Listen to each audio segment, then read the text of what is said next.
elles ont voulu être libres. Eh bien, elles ont fini seules. On lui a dit un jour qu'elle serait libre. On lui a dit qu'elle n'aurait plus besoin de personne. On lui a dit qu'un mari, un homme, c'était une prison. Mais personne ne lui a dit le prix à payer maintenant. Alors, reste jusqu'au bout parce que ce que je vais dire, personne n'ose le dire. Alors, il y a d'abord la fausse libération. Elle s'est libérée, paraît-il. D'accord. Libérée d'un mari qui la protégeait. Libérée d'un foyer. Libérée d'une équipe. Mais aujourd'hui, eh bien, elle se lève seule, elle travaille seule et elle obéit seule à un patron qu'elle n'a pas choisi. Avant, elle travaillait pour son mari et ses enfants, pour son foyer. Aujourd'hui, elle travaille pour un homme qu'elle ne connaît pas, qui l'exploite, qui la presse et qui la jettera peut-être si elle n'est plus rentable. Elle a changé de protection pour une soumission sans amour, pour un patron. Alors, on ne devient pas libre en changeant de maître, non. On devient libre en choisissant l'amour, en se soumettant à celui qu'on aime. Alors forcément, vivre seul, c'est dur maintenant, très dur.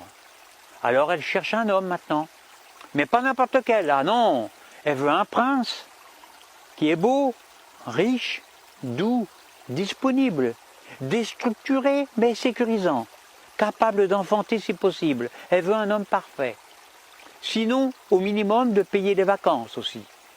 Elle fait une liste pour ça. Elle fait une longue liste, puis elle ouvre Tinder. Et puis là, elle ne rencontre pas des hommes, non. Elle les consomme.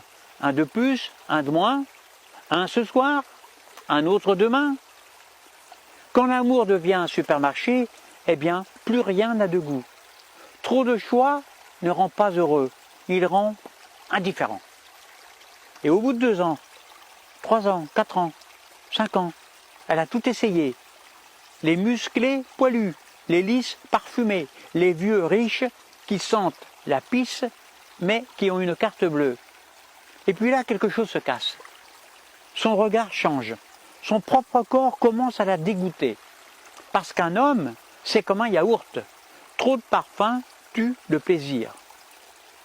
À force de tous les goûter, eh bien on finit par tous les jeter. Ce n'est pas l'homme qui fatigue, c'est l'absence d'amour. Quand tout est permis, plus rien n'est désirable. Alors maintenant, venons-en au mensonge du « je suis heureuse ». Après 5 ans, elle abandonne, elle ferme les applis, elle range ses illusions, et puis surtout elle proclame « je suis heureuse seule ». Et elle le dit fort, souvent, trop souvent. Parce qu'une vérité heureuse n'a pas besoin d'être répétée. Alors elle remplace un homme par un chien. Elle remplace un foyer par un appartement silencieux. Un enfant par une perruche qui chie sur les meubles. Quand l'amour disparaît, on s'attache à n'importe quoi. On peut vivre entouré d'animaux et mourir quand même seul. Alors maintenant, ce qu'elle n'a jamais compris, c'est quoi? Eh bien, toute sa vie, elle n'aura jamais compris une chose simple. Dans un couple, il n'y a pas un dominant et un dominé, non. Il y a 2 êtres qui s'aiment et qui se donnent l'un l'autre.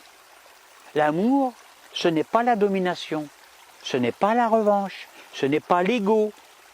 L'amour, c'est construire un foyer, un endroit chaud, un endroit vivant, des enfants qui rient, qui pleurent, qui grandissent, qui se chamaillent. Et ça, aucun chien, aucune tortue, aucune perruche ne le remplacera jamais. Conclusion. Les animaux, c'est mignon, nous sommes d'accord.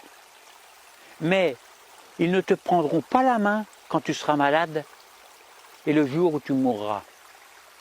La famille, ce n'est pas ringard. C'est sacré. Et ceux qui méprisent la famille finissent toujours par la regretter.